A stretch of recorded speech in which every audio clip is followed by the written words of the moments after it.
Hi, I'm Hilary. Hi, I'm Simon, and we run the Gas Safe Charity's thinkco Carbon Monoxide Awareness Programme. In this film, we want to try and capture the essence of one of our Zoom workshops, which we run regularly throughout the year. Our starting point is that you've heard of carbon monoxide and know that it's dangerous, but you are less clear on how it is formed, what to look out for, and how to help prevent it. This film is aimed at anyone who supports vulnerable people. We call them trusted intermediaries, someone that a vulnerable person might allow into their house and listen to their advice in person or over the phone. Perhaps you work for a charity, local authority, the NHS, a housing association, or a private home care agency, and you visit people in their own home or provide advice on the telephone. By being more aware of CO risks, you can help protect your clients, and you will learn what to do to prevent a CO incident. Carbon monoxide risks should be part of your organisation's health and safety policy, but many organisations don't specifically include it, but that is improving. It should be part of your risk assessments, safeguarding procedures, and it's also important to remember that employers have a duty of care to their employees and volunteers, including where you work. We want to reflect the interactivity of the Zoom workshops, which is difficult to do in a film, but we'll try to keep this as engaging as possible and to still achieve the same learning outcomes of a Zoom workshop, which are understanding what is carbon monoxide, CO, the signs, sources and symptoms, how to protect you and your client from CO poisoning, in particular by discussing appliance servicing and CO detectors, including recent legislation, how to apply learning to a scenario, and finally we'll finish by telling you about the other free resources available from thinkco and how to contact us for more information. Hilary will now tell you more about CO, starting off with how it is formed. Here's a word cloud describing words connected with CO. CO is often called the silent killer. That's from a very successful public awareness campaign of at least 40 years ago now. It's often mentioned as it's such a good description. So how is CO formed? Carbon monoxide is produced when carbon fuels such as gas, oil, coal and wood don't burn fully. So it's important to remember that it's not just a mains gas issue. CO is formed if there's a faulty appliance, blocked flue or chimney, which means that there's not enough oxygen for the appliance to burn correctly or the chimney to work properly. CO is found in very low levels as well as dangerously high levels. It's actually a natural gas in the atmosphere, but in such low levels, there's nothing to worry about. In a room or property, it tends to rise slowly upwards with the hot air from an appliance, so when found, it's often in bedrooms and roofs. It's measured in parts per million, and we'll come back to that a little later. Critically, you can't see, taste, smell or touch CO. It's extremely dangerous. Simply, our senses can't detect it. It's poisonous and potentially lethal. About 30 to 50 people die each year accidentally from CO poisoning, with about another 4,000 people taken to accident and emergency and about another 200 admitted into hospital. So we're not talking large numbers, but at 30 to 50 people, it's still a double-decker bus load of people who die needlessly each year. And the suspicion is that many more thousands of people suffer low-level CO poisoning that's not detected. That's why it's so important to know the signs, sources and symptoms of CO when supporting vulnerable people. This section is all about what to look out for. On gas appliances, there are several signs. For example, on a gas fire or cooker, you may see yellow or orange lazy flames instead of strong blue flames. On a gas boiler, if the pilot light is continually going out, or if it's noisy, or if it's burning with a yellowish flame, these are all potential warning signs. Also look out for brown sooty marks around gas boilers, cookers or fires. These are all signs that the gas appliance isn't working effectively and therefore CO risks are increased. Get a gas safe registered engineer to check the appliances as soon as possible. Also look out for any blocked ventilation sources like blocked chimneys, flues and air vents. So do you remember the story we learnt from South Yorkshire Fire and Rescue Service? Yeah, that's right. There was an older gentleman. He was living in his lounge, sleeping there as well at night. And he had a coal fire, so he was burning rubbish on it, not coal. And as I recall, he hadn't had his chimney swept for years, so it was really narrow. and he put a large crisp packet on, and it didn't burn. It went up the chimney and blocked it, and as a result the carbon monoxide came in and he died in his sleep downstairs. And as I recall also that he didn't have his air vents were blocked up as well, so there was no flow of air through the property. Yeah, and to add to the situation, I seem to recall he didn't have a CO detector. That's right. Yes, and he would have been alerted if that had been the case. Yeah. So moving on to sources of CO in the home. As I've just mentioned, potential sources of CO in a home include heating and cooking appliances such as gas boilers, gas cookers and gas fires.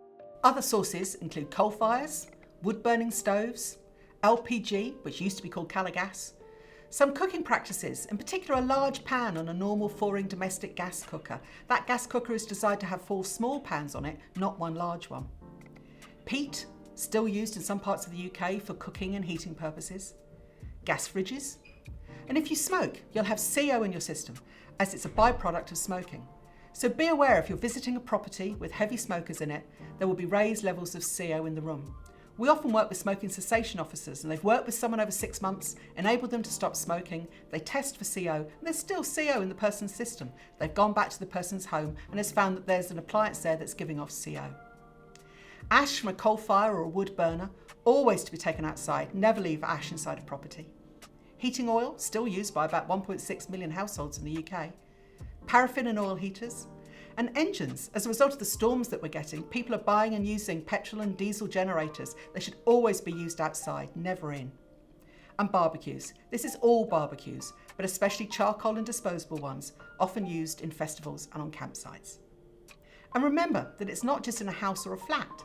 Caravans, narrowboats, static homes, camper vans, holiday lets, any of them which use carbon-based fuels can all have CO risks if the appliances aren't working effectively. So moving on to think about symptoms of CO. The Gas Safe Register produced these icons to illustrate low-level symptoms of CO poisoning. That's headaches, nausea and dizziness. The higher level symptoms are breathlessness, collapse and loss of consciousness. The Gas Safe Register produced these icons as part of a campaign for university students with the strapline of a good night out in the university town, linking it to a hangover. The issue is that there are many dozens of different symptoms, and how it affects one person may not be how it affects another, so it makes it very hard to diagnose CO poisoning. CO is measured in parts per million, and those parts per million can go up as well as down. We have another example that illustrates this. Do you remember the example that we got from a police officer who attended one of our face-to-face workshops? Oh yes, I do remember that. He described an incident which he'd investigated, and it was to do with a young couple from Eastern Europe. They'd come over, didn't speak any English, and they'd been put up in winter in a rented property. And the investigation suggested they probably went into the property, the boiler was giving off carbon monoxide, and they probably felt they had food poisoning, which just got worse and worse and worse. They didn't know they were being poisoned, and unfortunately they both died in that situation. Absolutely. And of course there was no CO detector in the property again. That's right. And also the landlords were successfully prosecuted as a result. Yeah, that's right. Yeah. CO can be confused with long-term flu-like symptoms, but you get no high temperature with CO poisoning. So the dizziness can lead to falls. We've got another example here which comes from one of our face-to-face workshops. A woman who was attending the workshop just told us a story of her and her family at this point in time.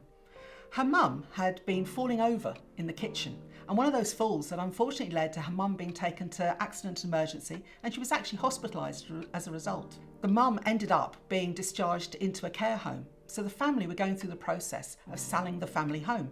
So the family got an engineer in to look at the gas appliances in the home, and the engineer condemned immediately the boiler in the kitchen where the mum had fallen over because it was giving off levels of CO.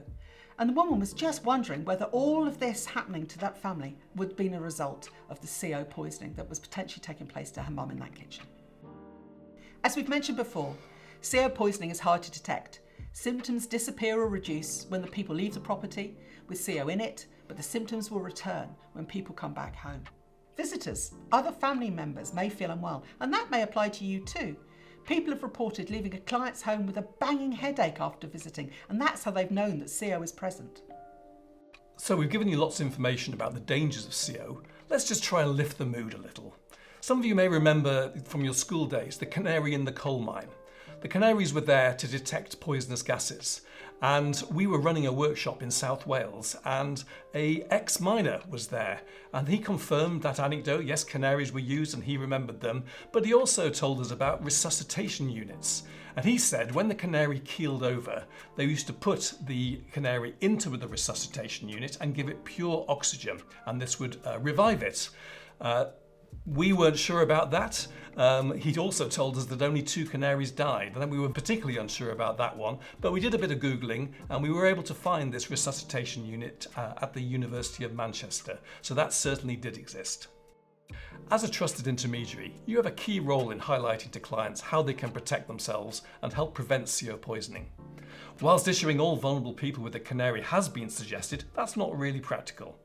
Now Hilary is going to cover 2 slightly more practical actions, starting with servicing of appliances. There are 2 key ways to help prevent CO poisoning. That's regular servicing of appliances and CO detectors. The most important preventative action is to get your gas boiler and other gas appliances serviced and checked every year by a qualified gas safe registered engineer. It's illegal not to use a gas safe registered engineer when servicing or mending any mains gas appliance. Using quality assured engineers is important. The Health and Safety Executive and the Gas Safe Register undertake investigations after significant CO incidents, and these highlight that people have sometimes used engineers whose qualifications have lapsed, or they even fake engineers who pretend to be on the Gas Safe Register. If you rent from either a social or private landlord, your landlord has a legal duty to ensure your safety and to undertake a gas safety check every year on your property wherever you are in the UK. Using a registered engineer means that we're talking about ensuring quality and that the engineer is trained. If the property has chimneys or wood burners, use a HETAS engineer, or if it has oil-fired heating, use an off-tech engineer. The Federation of British Chimney Sweeps is another option for coal fires.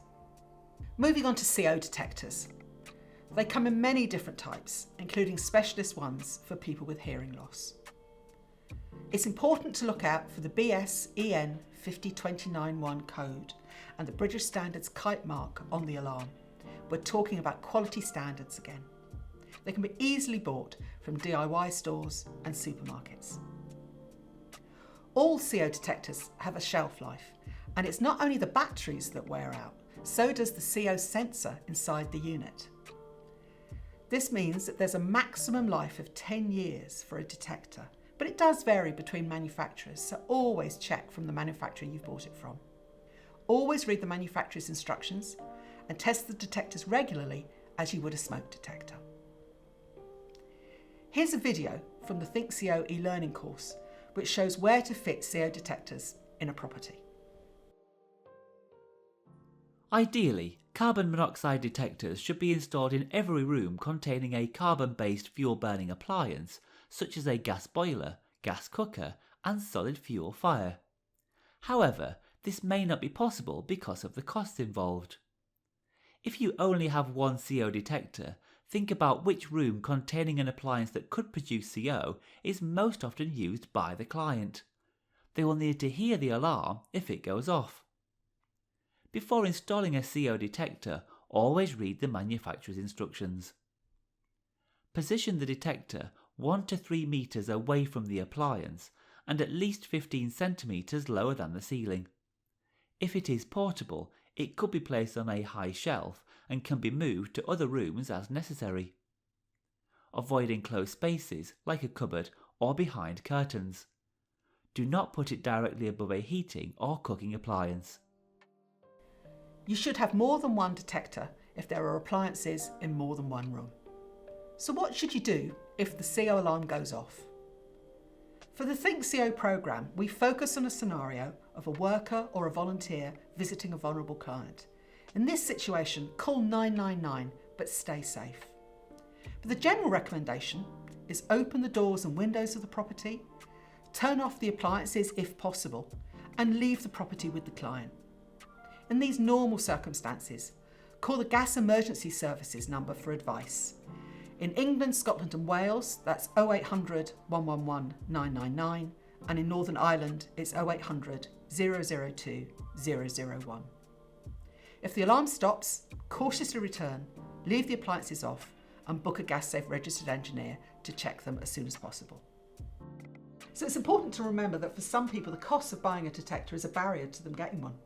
Yeah, that's right. And there are some dodgy suppliers out there. Fortunately, which the Consumers Association do an exercise every few years where they buy up dozens of alarms from online sites and they test them to British standards just to see whether they're meeting them. And they actually find about 3/4 of them fail. So if you go to a car boot sale and someone's selling you 3 for a tenner, you know that's not a place to be buying from. Stick to buying things from a supermarket, and that's the best thing. And that's why it's so important to have legislation around this. And I know you're going on to talk about that in a moment.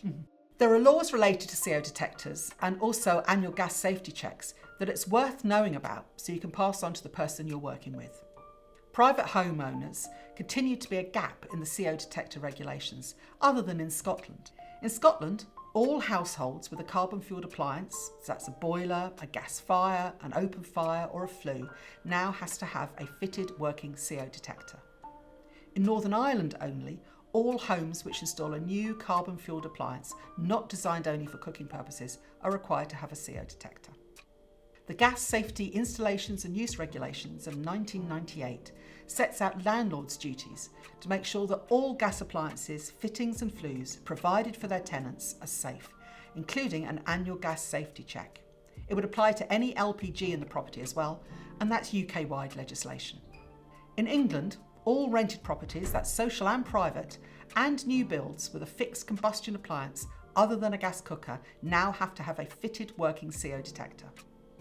In Wales, all landlords, private and social, have to provide CO detectors where there's any gas appliance, an oil-fired combustion appliance or a solid-fuelled burning combustion appliance. But in Northern Ireland, it's wanting to bring a law in as soon as possible that would require private landlords to fit and maintain CO detectors, but that's awaiting final approval. You could also check if your client is on the Priority Services Register. If they're eligible, they'd get extra support, potentially including a free boiler service, from their energy supplier, but you have to be on their PSR list. Every energy supplier has to run a PSR and it's free to join. In Northern Ireland, it's called a Customer Care Register.